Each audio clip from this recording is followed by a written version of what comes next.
contoh konten atau narasi yang cukup provokatif untuk mampu membangun satu framing yang negatif terhadap MBG, Watchdog. Sekarang aku lagi ada di Pasar Keramat Jati dan aku bakal cari tahu apakah harga pangan ada perubahan setelah MBG kembali berjalan. Jawabannya tentu harga naik, teman-teman. Supply and demand. Very basic untuk menjawab pertanyaan dari Watchdog Jika ini. sebuah program dilaksanakan untuk memastikan masyarakat bisa makan dengan layak, pertanyaannya, bagaimana jika di saat yang sama sebagian masyarakat justru merasakan lebih berat mendapatkan Di sisi kesehatan? lain, kita juga harus paham kenapa harga kemudian automatically naik ketika MBG ini berjalan lagi. Karena saat ini para produsen, baik petani, nelayan, peternak, semuanya sedang masa-masa beradaptasi. Bagaimana agar tingkat produksi mereka itu bisa menyesuaikan permintaan pasar. Di mana MBG ini menjadi pasar baru bagi produsen, di mana ini tuh sebenarnya positif. Artinya, dalam kondisi saat ini, kita tidak hanya bisa memikirkan satu dua pihak saja, memikirkan masyarakat yang kemudian merasa keberatan karena harga naik, ya, atau beberapa pedagang yang merasa karena harga naik kemudian pembeli berkurang. Tapi kita harus berpikir keseluruhan, secara komprehensif, secara holistik. Nah, challenge-nya di mana? Challenge-nya tentu di produksi.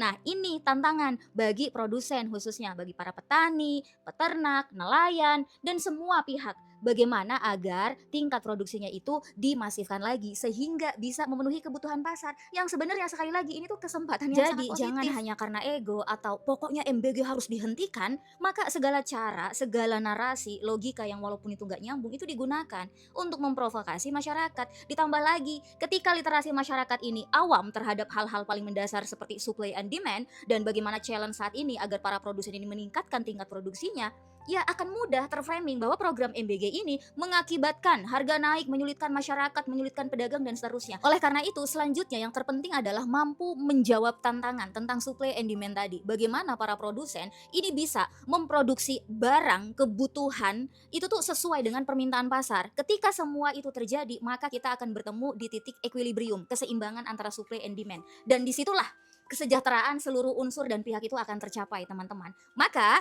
untuk menjawab lagi-lagi ya narasi-narasi yang seperti ingin menggiring pada framing yang negatif karena MBG kemudian segala hal ini menjadi mahal dan susah didapat, kita balikan pada hal yang positif ketika kita memang betul-betul melihat jangka panjangnya, betul-betul menginginkan sebuah pembangunan yang berkelanjutan hingga berdampak benar-benar positif bagi kehidupan kita, anak cucu kita, dan Indonesia.